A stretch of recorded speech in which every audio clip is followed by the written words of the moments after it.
Hello, and welcome to our first in a series of Invest in Your Future Self event webinars. And with August being Women's Month, we thought to kick it off with specific insights into the thinking that you as women can work towards to become investors with purpose.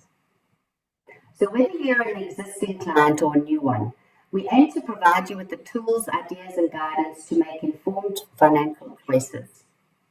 If anything sparks a question, then please post it in the Q&A box. We would love to take them into account for future content and also be able to provide you with answers after the webinar has ended. If you experience any technical difficulties, then closing and reopening the application usually does the trick.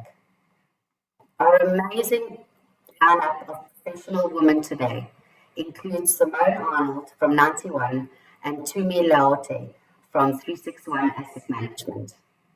It is my absolute pleasure to introduce our first speaker, Simone, who has been in the industry for over 20 years and is currently head of sales for 91. I've had the pleasure of working with her for a long time, and her industry knowledge will provide helpful food for thought so that you can feel inspired to enhance your finances, regardless of which life stage you're at. Welcome, Simone. Thank you, Vicky. Thank you, Financial Fitness, for having me. I think just before we get started, I think I'm just going to roll into a short little clip just to give you a bit of a taster of what we're going to be chatting about today. And I'll go into it in a bit more detail later on. Here we go.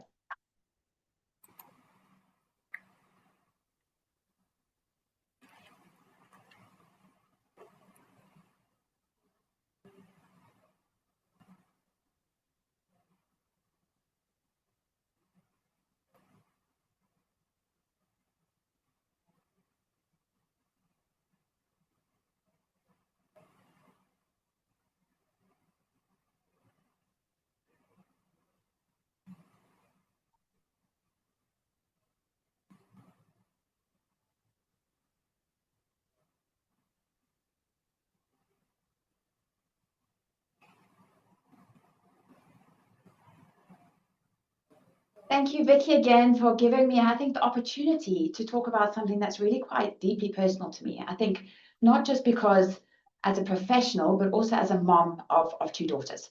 So this isn't just a financial topic today. I think it's really a life topic.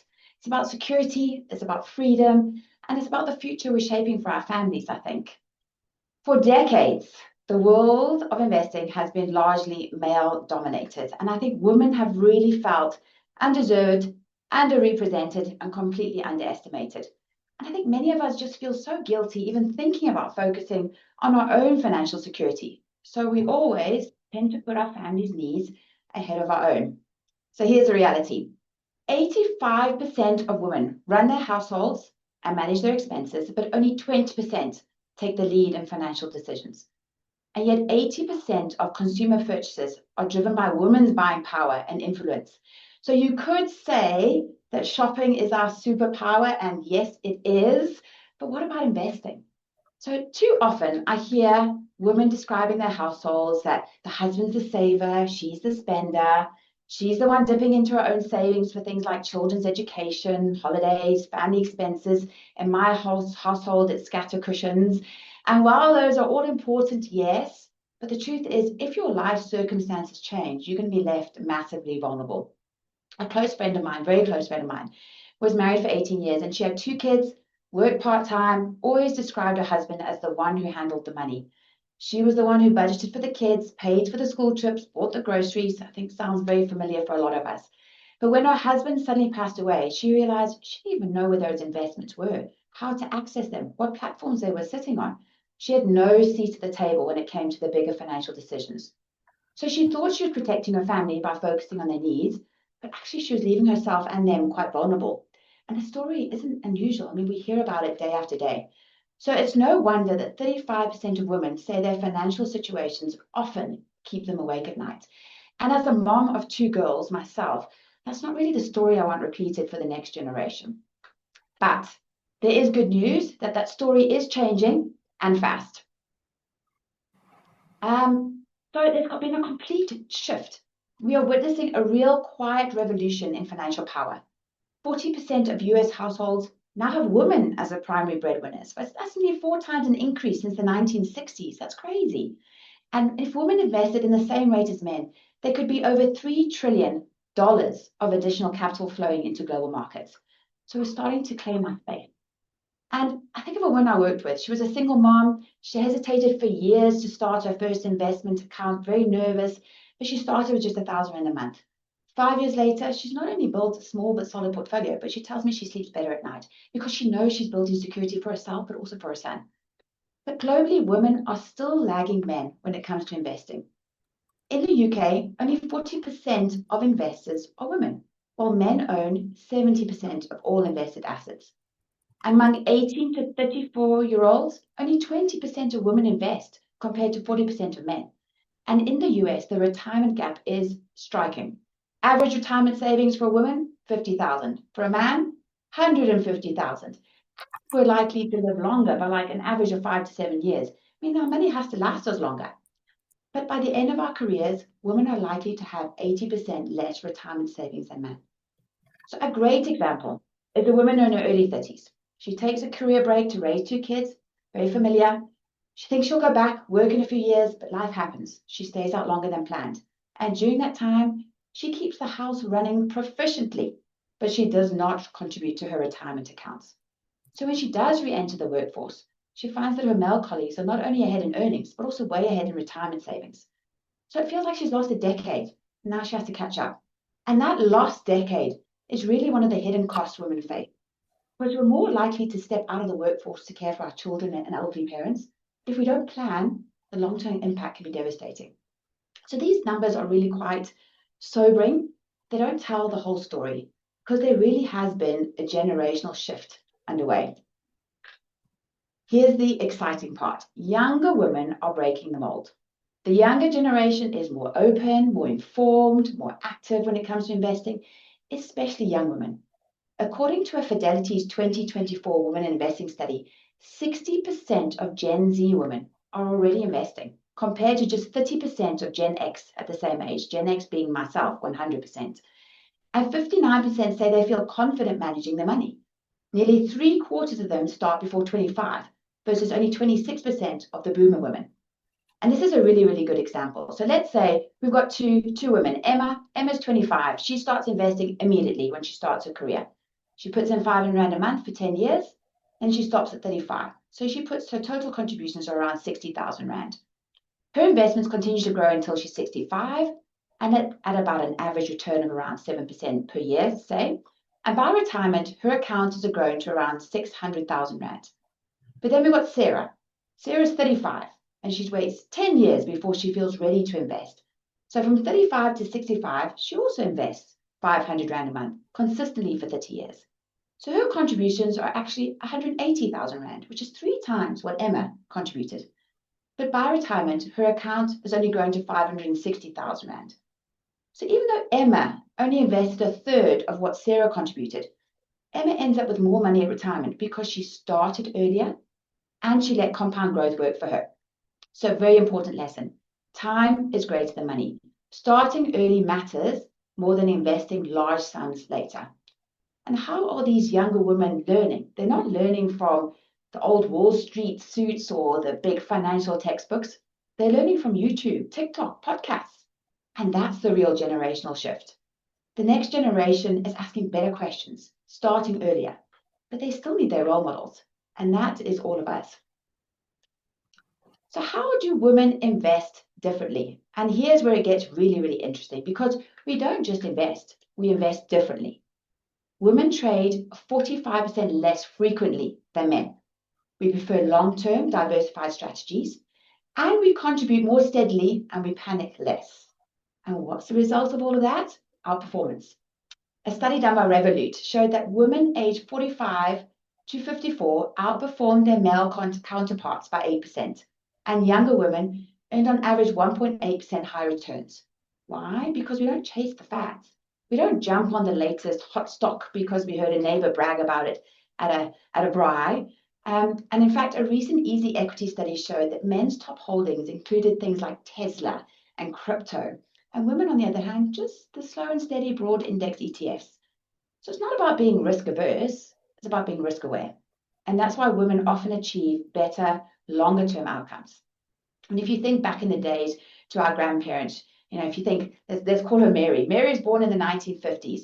She invested mostly just in her pension fund, her government bonds, and her monthly savings.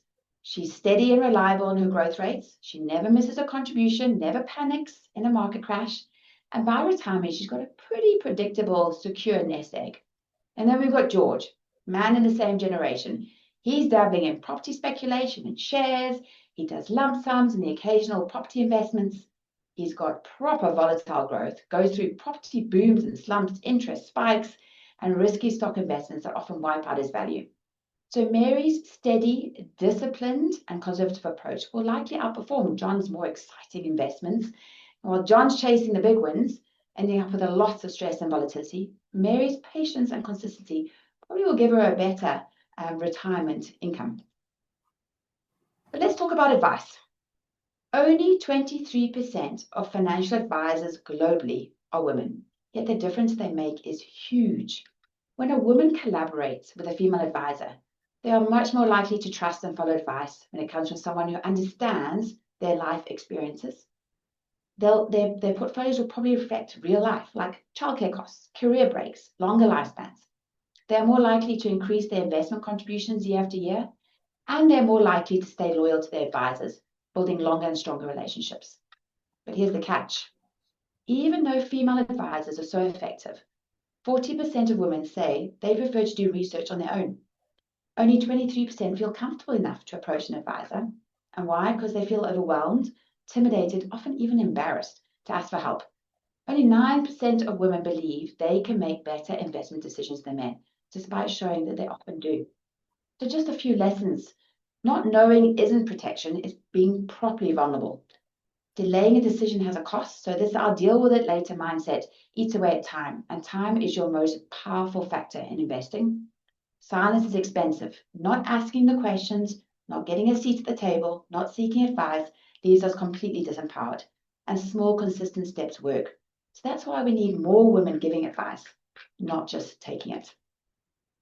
So there's a massive opportunity ahead.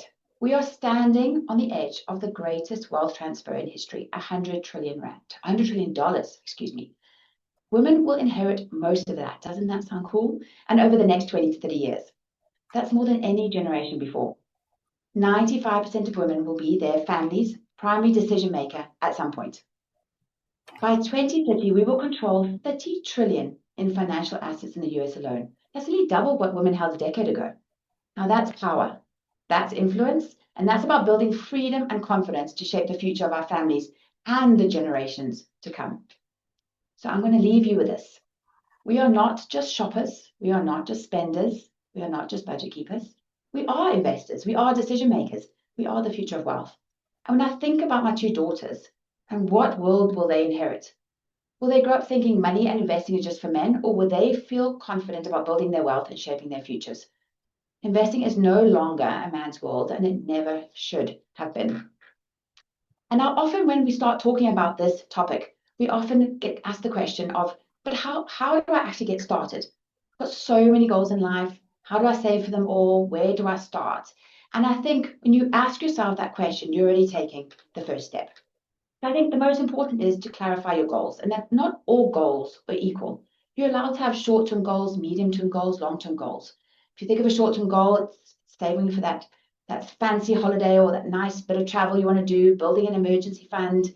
Your medium-term goals could be wanting to buy a house or start a business or maybe saving for your children's education. And then long-term is obviously your retirement. That's your financial freedom. And I think it's important to categorize these into buckets. So you've got your safety bucket, which is really your short-term goals. You've got your growth bucket, which is your medium-term goals. And then you've got your wealth bucket, which is your long-term goals.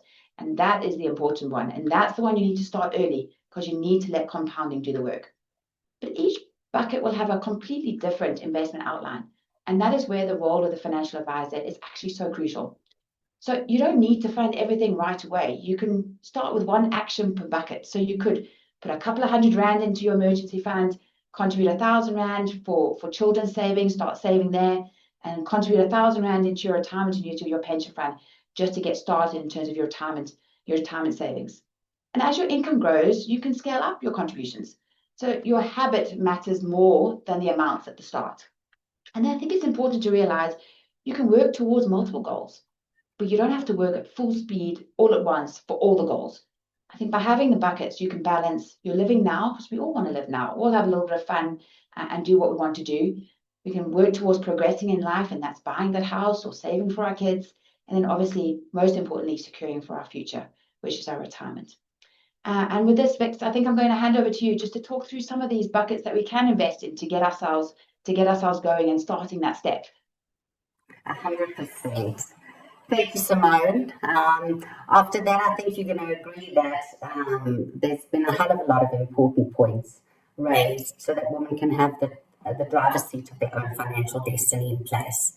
And with this slide that's up here on how to take your seat at the table, it's important to know that there are so many investment vehicle products that you can have in your kitty.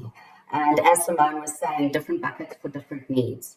So the same rule applies like the shoes that we have in our wardrobe. We have multiple shoes for different occasions. You're not going to wear high heels if you're going to go and run a marathon. So it's the same with investing. Depending on your time horizon, your age, your tax situation, the amount that you're investing, those could all have a profound difference as to which of these different investment vehicles you end up choosing. And that's the point of having an advisory practice to try and navigate all of these different decisions with you. In our next Investing Your Future Self event, we'll actually be discussing the details of quite a few of these different options that you can have in your investment kitty. And Simone has highlighted just how important it is to have become financially aware so that you can start with a financial foundation. South African stats at the moment are showing that as women are increasing their appetite for investing, they know that they could potentially be the breadwinner now, or they might be in the future. So either way, participation is going to be required from the woman in the audience at some point. But just know that we are here to help you through all of that, to be able to navigate as you're learning through each of the stages in life that you're at. So before we finish off with Simone, I do have a question for you. And if you had to prioritize retirement or your child's tertiary education, which one do you pick first? Sure. It's a tough one, and I'm probably right in that bucket of having to prioritize for my kids' tertiary education, and man, is it expensive. But I think if I had to say wholeheartedly, I would prioritize my retirement first, because I can't borrow for my retirement. So while education has other options, I think the best approach is balance. So make sure I'm contributing enough for my own future, but at the same time put aside a little bit what I can for my children's education, even if it's a small amount that grows over time. I think of it as putting on my oxygen mask first, my own oxygen mask first. So if I'm not financially secure later, now then my children are going to have to support me, so which could impact their own future, even more than not fully funding their studies, if you know what I mean. So I think the moral of my story is put your own oxygen mask on first and do what the best you can. So I'll probably lean more towards my retirement savings and do the best I can with my children's studies with what I've got left. I'm so glad that you answered in that fashion, Simone, because we recommend the same thing. I'm doing right. I'm doing right. Thank you so much, Simone. Perfect. Thank you. Thanks for having me. It's a pleasure. So as we move on to our next speaker, it's someone whom I have found so compelling to listen to, as she can break down a complex share portfolio into a meaningful and relatable content. This becomes quite important because, as you've seen, when you choose the right investment vehicle for your money, you've still got to be able to have the portfolio underneath it.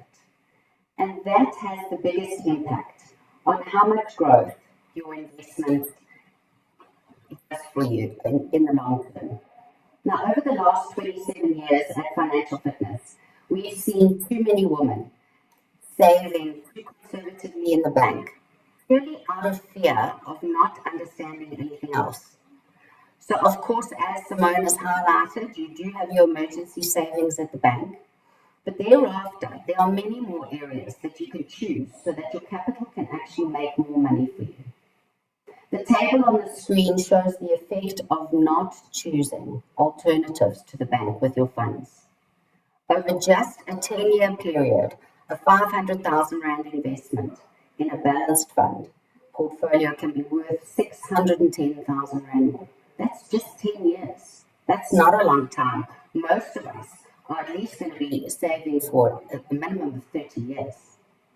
So if you can double your money over a 10-year period, it's crucial to achieving all of the goals that you've set out to with your hard-earned money. So to unpack investing in shares and guide you into feeling more confident with investments other than the bank, I'm honoured to have Tumi as our second speaker. She's a very dynamic woman who is a portfolio manager and analyst for 361 Asset Management. Tumi graduated with distinctions for her Bachelor of Accounting Science and MBA degrees, which is no small feat. And thereafter, she has forged a path in what has traditionally been a man's world, earning her the Mail and Guardian's Non-Powerful Woman in Business Award and SATA's Top 35 Under 35 Award. Great achievements. I'm sure you'll agree with me. So please welcome Tumi. Hi, everyone. Very great opportunity to be here today, and thank you to Vicky and the team from Financial Fitness. I promise this presentation is not going to feel like a tariff. I'm not here to cost anyone anything. I'm not here to cause any friction, and I'm not here to also cause more chaos than actually benefits. Thank you for the opportunity to be here. The first thing I wanted to share is just a simple truth that I think I live by, and it's a simple truth that I think most women need to live by, and it's the fact that your money is your power. The way you choose to spend your money, the way you choose to use it, restrict it, can really unlock possibilities for those around you and for you specifically. So I like to think of money not only as a currency, but as a tool to create freedom, a tool to create security, a tool to create impact. And too often we try to avoid these money conversations, or we feel money topics can be too intimidating, too technical, or too emotional. But by starting to take control, we are able to discover that financial fitness is less about getting the right investments or about getting the big salary and the big profits or bonuses per year. But what it is all about in terms of investing, it's about the right mindset, about having discipline, and about creating these small daily habits that really pay off over the longer time. And just like financial fitness, we think investing and budgeting is really important. So the first thing I'm going to take you through is what we call a budgeting framework. And I think if you're in charge of your money, instead of allowing money to be in charge of you, you can really dictate where your money goes. So the first slide I'd like to go through is, do we call this a spend or save? And there's a rule that was established called the 50-30-20 rule. And this is just a budgeting framework. Yes, it's not a hard and fast rule. It's a guideline that most people can use, but it really talks to how we can really create different budgets to really serve our purpose, and what percentage of our salaries or yearly income, if people are also having side hustles, should we really be saving, and what percentage should go to needs and wants. In terms of this budgeting framework, it dictates that 50% of your income should really cover your needs. And these are non-negotiables. So it's either rent or your mortgage bond. It can go towards food, and what we also deem as potential needs. I mean, we got the previous question on school fees. So potentially your school fees with your kids attending school can be a need. Your rates, electricity, water, medical aids or medical fees or medical insurance can form part of those needs. The importance here is to really assess what is really important for me to survive, and what can I not live without?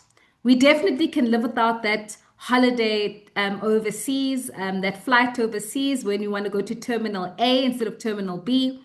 But really assessing what are your true needs that you cannot live without, and 50% of your income goes towards these. Then you bolster those up with your wants. So 30% goes towards your wants. These are the things that add joy to your life. So for some of us, it could be just some form of subscriptions podcasts that we enjoy, music subscriptions, Netflix, holidays, gym memberships that are sort of vital to us being able to maintain our physical fitness, or eating out, or any accessories and clothes. We define these as wants, the things that really add, or your hobbies that really add enjoyment to your life. Then 20% is quite important. We actually should have started with the 20% in terms of your investing. So savings, investments, extremely important whenever you're considering your salary or a bonus or any form of income that you get, is where you pay for your future self. So that 20%, we've mentioned quite a number of products that Vicky and Simone mentioned, but it should really go towards really piling into your future self, whether it's your retirement, your savings, your unit trusts, any endowments that you might want to set up. But I think having this structure really builds awareness to where we should be spending monthly. Of course, this goal might not be perfection. In 1 month, you can save a lot more. In 1 month, you could have sort of medical expenses that have gone out of kilter with what your norm is. But the importance is that you have to create the savings habit that comes out of your salary and out of your income. And if this isn't created, then you will potentially find yourself after a full year not having really saved up towards your future self. Then the most important thing we always talk about when we talk about needs and wants and savings is also the need to really start early. There's a saying that goes, the best time to plant a tree was actually 20 years ago, and the second time, best time to plant a tree is today. So I saw one of the questions on the chat, someone asking, what if you're 47 and you're not a young person? Yes, maybe the best time was to start ages ago, but if you haven't started, the best time to start is always today, and not next week, Monday, and not 1st of September, but to start today. In terms of how we look at sort of the impact of compounding, so what we define as compounding is your base. Each time your base gets bigger by either your interest or your gains that you've really been able to get from your equity returns, your base that you can grow off gets bigger and bigger. And this is the issue as to if someone is going to have sort of an emergency and really pull out of their fund and really draw down, then there's less compounding that can take place in their funds. So it's important when you save and when you put money aside for investing to say, listen, I'm not going to touch it. I'll still have a little bit of extra stuff for my wants that I can take out for my emergency fund, but to really have that savings space put aside. The savings base becomes important, and here we've given an example of the impact of compounding. You've got Saving Suzette, who started as early as 15 years. She was lucky, potentially getting a monthly contribution maybe from the parents of 200 Rand per month. And your interest rate for both of these examples is compounding at a 10%. Reckless Robin only started at 30 years old. So didn't sort of get the discipline of saving a little bit younger. So started at a later age. And I mean, if you look at this 15-year difference, what it can do to your retirement value. The one retirement value is sitting at almost 2 million Rand. The other retirement value is sitting at 450,000 Rand. So a huge difference in terms of compounding. Yes, some people don't have access to income very early to be able to save that amount per month. But this just goes to show that starting at 30 versus 45 can be very beneficial. Starting at 25 versus 45 can be beneficial. The important thing here is to not underestimate the value of compounding and not to overestimate what can be done in terms of what you can do to your retirement contributions. One thing that's important, and we've highlighted it here as a quote, is that small amounts of time plus time can really equal a fortune just in terms of having that right mindset to put money aside.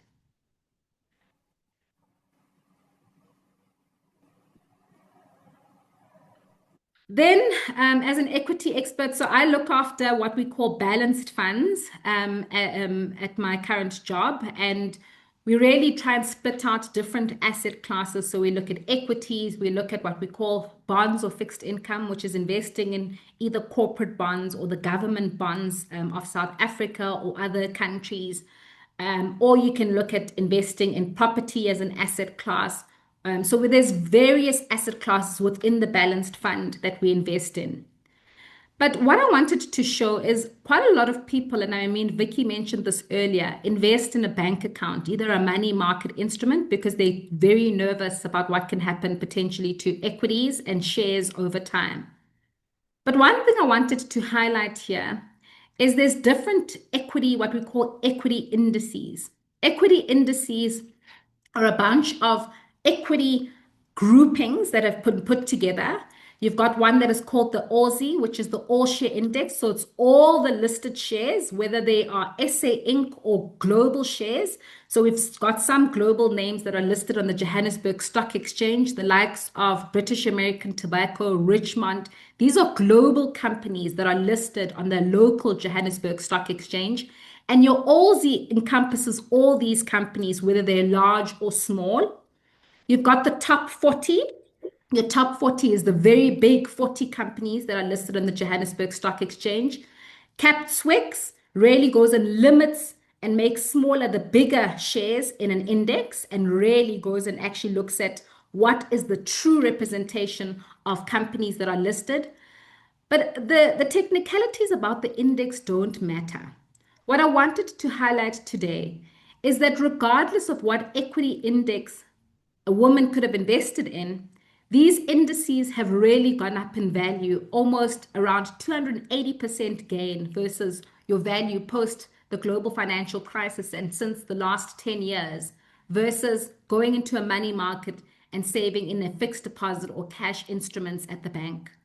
So it's been really beneficial regardless of the COVID blip. And you can see where the COVID blip took place there just at around 2020. But it's still been beneficial to have equities in your portfolio or what we call shares or indices in your portfolio versus just investing your money in cash. And then another way to look at it is to look at what we call not specifically South African stocks that are listed on the Johannesburg Stock Exchange or indices, but to look at a form of a global index. So here I've looked at an index called the Country World Index. So it's all the countries combined. And this looks at your annual returns over the last 5 decades. And what I'm trying to show here is that you've got headlines that are breaking. You've got currencies that could potentially collapse. I mean, we've seen the rand go to the 20 rand level versus the dollar. You've got yield curves or graphs that can break out. But either way, even with the negative news that continuously comes, we've got the GNU that was positive for South Africa, but then you then had all this news with the DA versus ANC versus EFF and what's happening on the political news front. Regardless of headlines, regardless of negative news, what stands constant is that if you look at your annual returns have still remained positive in 34 of the 45 years. So you've had, yes, periods of drawdowns. And once again, you can see there the global financial crisis during 2008 and 2009. Also, COVID had a drawdown, which recovered actually post-March, post-Feb and March. But in all these years, even with the negative news, even with people worried about what we call inflation, even with people worried about Trump and his tariffs, your markets have remained positive for over longer periods of time. And how does this then benefit your portfolio? Once again, you're able to compound those positive returns for your retirement and for your investing and for your savings. Those positive returns really grow your money year after year.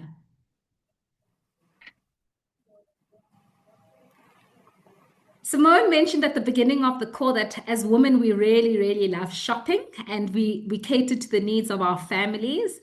And I think the big one that I'm sort of uh, accustomed to is the Checkers 60 app that I enjoy and Clicks, probably potentially with me being a new mom as well, getting all our medications from Clicks and Checkers 60, ordering all our groceries with being a career mom too. But one thing that I wanted to highlight here is sometimes it's important not to just be a customer, but to move your mindset lens from being a customer to becoming a shareholder.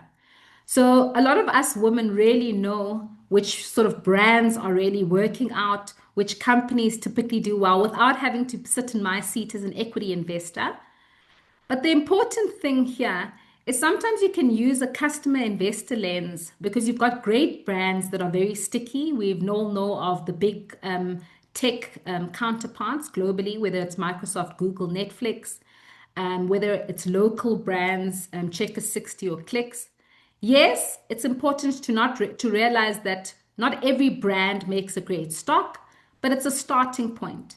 It's beneficial to always align your portfolio, have diversified stocks in your portfolio, really being able to say that, listen, where's my wallet going? Not towards just consuming, but also to really bolstering up my investments and my actual retirement value for my future. I gave an example there, you'll see on the right of Grindrod. This is one that also took advantage of what was happening in terms of government inefficiency. So we hear about all this negative news, let's say, of the government and the ports not being able to transport goods out. But now Grindrod recently won a contract with Transnet. So being able to also take negative news or consumer lens news and really pile it into being into a shareholder's hat and really assessing what could be beneficial for my portfolio. Then last but not least, I'd like to highlight some of the mindset shifts for financial confidence.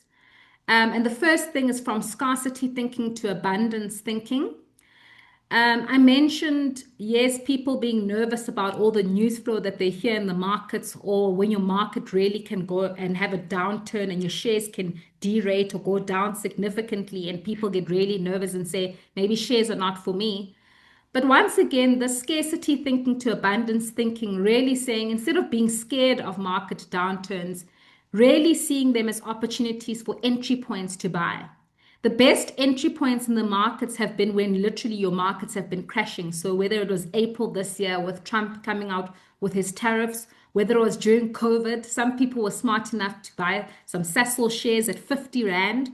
But really to say, listen, I need to save up and keep this money for a rainy day, and rather saying it's a great entry point to come in because the share prices are really low. I'm getting good value for money, and really thinking about your abundance and thinking about what you can create for your future going forward. Then the second point I wanted to highlight is treating investing as a regular habit and not a special event. So don't say I'm going to wait till I get a very good bonus to then go and invest. Really saying it's your lifestyle. Same as physical fitness. If you want to keep moving every now and again, you have to also keep moving in your investing portfolio. So the habit itself, even if you start with a small amount of investing per month, whether it's 100 Rand or something or 500 Rand, that's doable for you, really creating that habit is extremely important. And nowadays we're actually quite blessed in that we can have tech that's set up for us to create sort of lump sum investments, or to create that it draws from your salary every month into your investing account. So it's very beneficial to then look at that as an option in terms of investing in tech. And then last but not least, it's surrounding yourself with financially empowered peers. My husband is actually an accountant, and he was actually doing accounting for a group called Money for Shoes. It was a women's group, and these women were really empowered to save together. And so they created a group called Money for Shoes, but it was actually to invest. So it wasn't really for shoes, but it was to invest in either shares, property. What's important is really surrounding yourself also with financially empowered peers who can also be your financial thermostat. to say, listen, have you really met your goal in terms of investing this year when you're meeting up for coffee and catching up on your lives and your kids' lives? To then say, listen, this is what I'm doing that's really worked out for me in terms of my retirement. So these empowered circles can really challenge you to really stay disciplined. Also, not just invest in short-term benefits like going on a holiday versus if you haven't really saved up enough money. And it just provides the accountability that a lot of people need. Thanks. That's my side. The only slide that I didn't go through, which I wanted to touch on here, the last slide, is equities still remain a good story. I mean, I've highlighted the benefits of just being in equities over the longer term, but why would you want to be in equities right now? I'll end off with that.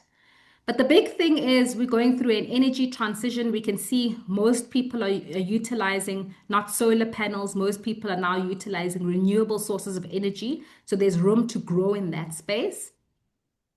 We've seen the South African Reserve Bank cutting rates, and in the US, they're also looking to cut rates. When you cut rates, this really allows investments to grow a lot further, people to lend a lot more. There's a lot of more activity in the markets, given the fact that rate cuts take place. In South Africa specifically, there's been a huge improvement on the Eskom front.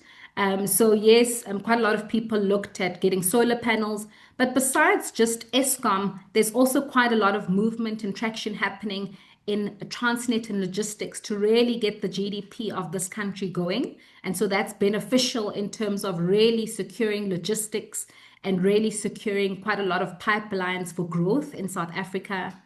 And last but not least, there's this great AI boom that is taking place. Quite a lot of data centers are being built out. A lot of companies, whether it's locally or globally, they're looking at what we call their AI strategies and deciding whether more investment should take place into AI. This is quite a nicer, longer term theme for shares going forward.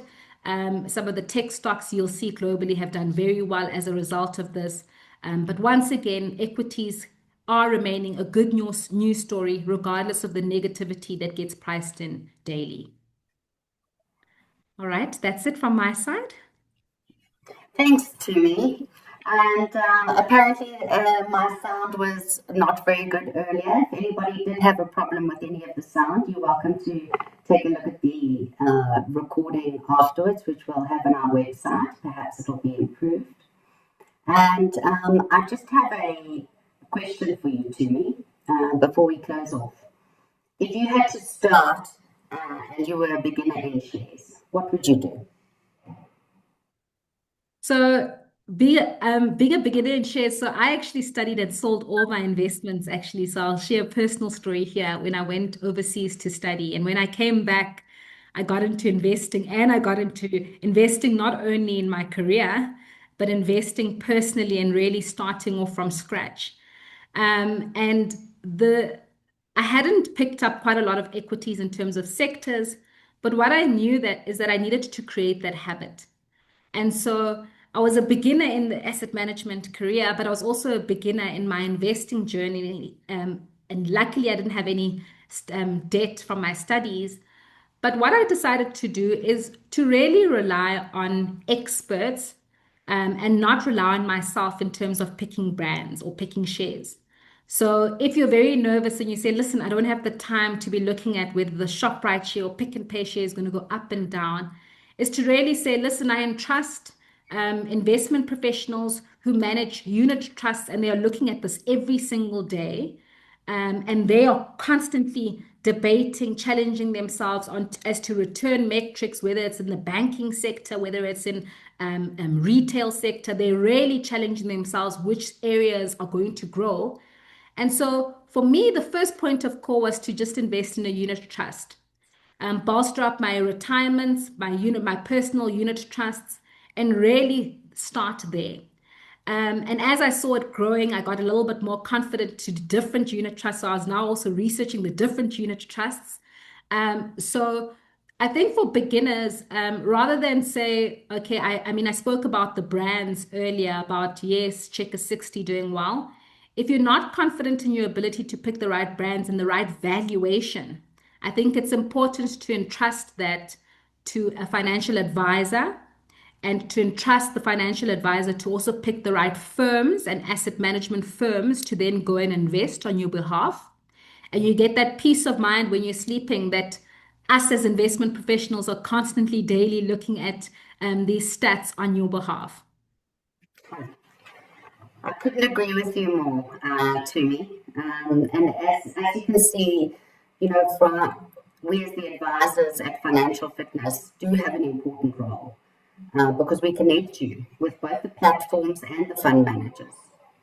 So for almost 3 decades now, we've actually been educating and providing our clients with ongoing support to help them make their decisions for their families.